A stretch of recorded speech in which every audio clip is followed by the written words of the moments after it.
রাজ্যের প্রধান হাসপাতাল জিবিপি হাসপাতালে প্রায়শই ডাক্তাররা আক্রান্ত হচ্ছেন রোগী এবং রোগীর পরিবারদের হাতে।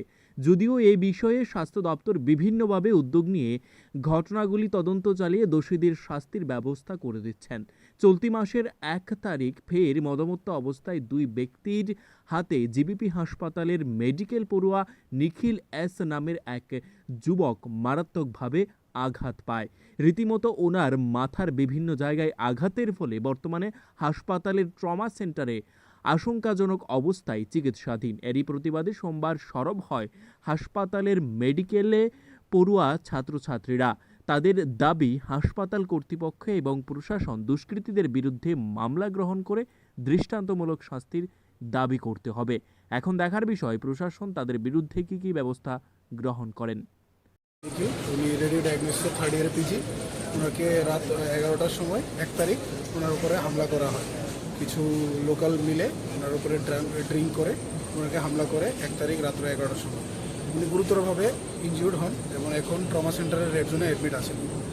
তো আমাদের প্রোটেস্ট এর জন্য যে আমরা চাই আমাদের অথরিটি থেকে বা আমাদের সিনিয়র অথরিটি যেই আছে তাদের থেকে আমরা কাজ করব, দিনরাত কাজ করছি, এতে কোনো অসুবিধা নেই, কিন্তু যাতে আমরা একটা প্রোটেকশন পাই বা যাতে আমরা একটা এসিওরেন্স পাই যে না, যদি কোনো বিপদ আসে, আপত্তি আসে আমাদের উপরে, যাতে আমরা কোনো সময় কোনো কিছুতে না ঠেকে যাই, মানে আমরা যাতে না ইনজিওর্ড হই বা না এরকম। যদি আমাদেরই ইনজিওরি হয়, আমাদেরই বা কোনো ক্ষতি হয়, কোনো পেশেন্টকে আমরা দিতে পারবো না সেভাবে।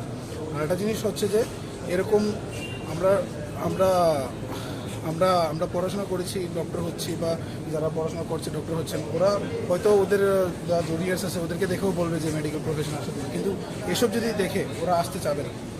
আর একটা জিনিস হচ্ছে আমাদের protest nothing against the college, nothing against the system, just আমরা এতটুকুই চাই যে আমাদের এসিউরেন্স যে নেক্সট টাইম থেকে যাতে আজকে নিখিলের সাথে হচ্ছে, কালকে আমার সাথে হতে পারে, পরশু দিনের সাথে হতে পারে, যাতে নেক্সট টাইম থেকে জুনিয়র ডক্টরস ও এনি সিনিয়র ডক্টরস অলসো ওদের সাথে যাতে কোনো অসুবিধা না হয়, কোনো সমস্যা না। সে বিষয়ে আপনাদের মেডিকেল সুপারিনটেন্ডেন্ট যিনি রয়েছে উনি কোনো ব্যবস্থা গ্রহণ করেছে আপনাদের এই বিষয়ে? ওনাদের মেডিকেল সুপারিনটেন্ডেন্ট স্যার, প্রিন্সিপাল স্যারকে আমরা চিঠিপত্র দিয়েছি।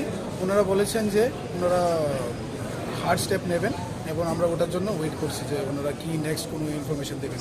কী কারণে মারধর করা হয়েছিল? এটাকে আগে কোনো কিছু ছিল না। ও যে 3 জন ওকে মেরেছে ওরা ড্রিঙ্ক করেছিল এবং ও যখন ডিউটিতে ছিল, ডিউটি থেকে বাইরে ক্যান্টিনের দিকে ক্যান্টিনে যাচ্ছিল, তারপর ওকে মারধর করা হয়। বাকি কি এখন আমরা পুরোপুরি জানতে পারিনি, যেহেতু ইনজিওর্ড, এখন আমরা পুরোপুরি বুঝতে পারিনি। বাকি জিনিসসমূহ তথ্য আমরা জানতে পারবো আপনার total investigation. Bureau report, news live 24 Tripura.